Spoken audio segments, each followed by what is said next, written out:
What if you prayed for your enemy for 7 days straight? I'm going to tell you something that could completely transform the anger you're carrying, the bitterness that's eating away at your heart, and how you deal with the person who hurt you most. This question might sound impossible, maybe even crazy. How do you pray for someone who betrayed you, who talked behind your back, who destroyed something precious in your life? But this practice has been around for 2,000 years and has both spiritual and scientific backing that will blow your mind. Jesus said something revolutionary that most people have never actually tried. Pray for those who persecute you. We're not talking about pretending nothing happened or being naive about someone who keeps hurting you. We're talking about a powerful strategy that sets you free first, before anyone else. 7 days. Just 7 days praying for the person you hate most right now. What do you think would happen to your heart, your mind, and maybe even to that person? This practice comes straight from Jesus Christ's teaching, but it's something great spiritual leaders throughout history discovered to be life-changing. Stephen, the first Christian martyr, prayed for his killers while they were stoning him to death. Mother Teresa prayed for those who criticized her work. Martin Luther King Jr. prayed for people who threatened his family. Nelson Mandela spent years praying for the prison guards who humiliated him daily. It's no coincidence these people achieved such profound changes in the world. Modern neuroscience confirms something incredible about this practice. When we hold on to anger and resentment, our brains get stuck in toxic stress patterns. The prefrontal cortex, responsible for rational decisions, becomes compromised. But studies show that when we pray or meditate about someone, even someone who hurt us, we activate neural circuits of compassion and emotional regulation.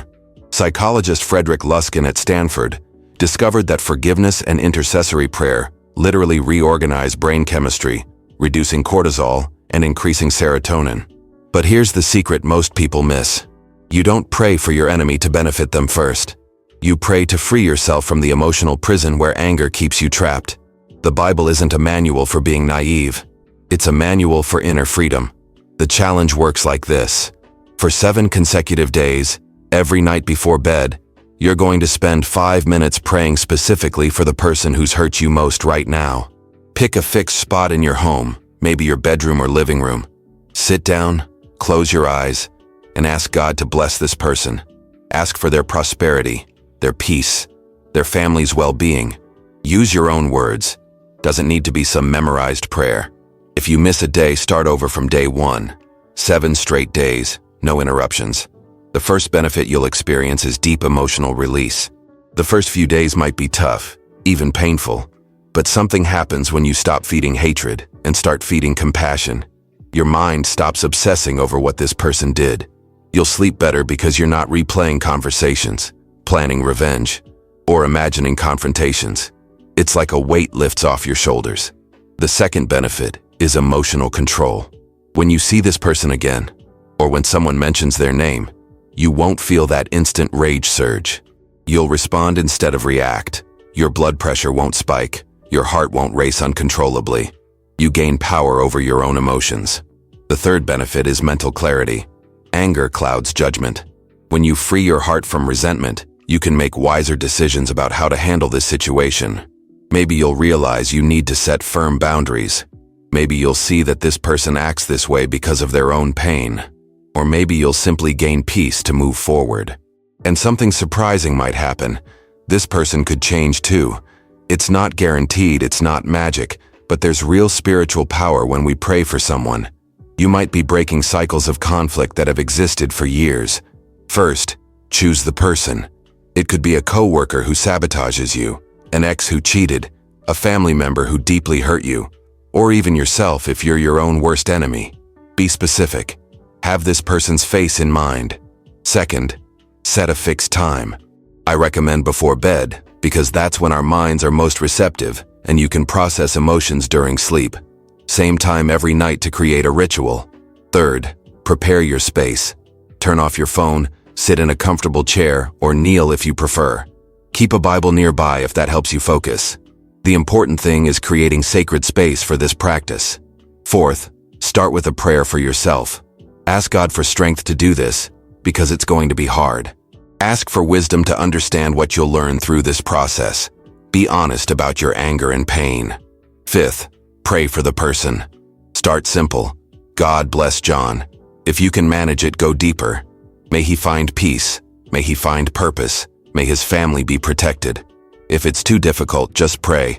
God, take care of him however you know is best. Sixth, end with gratitude.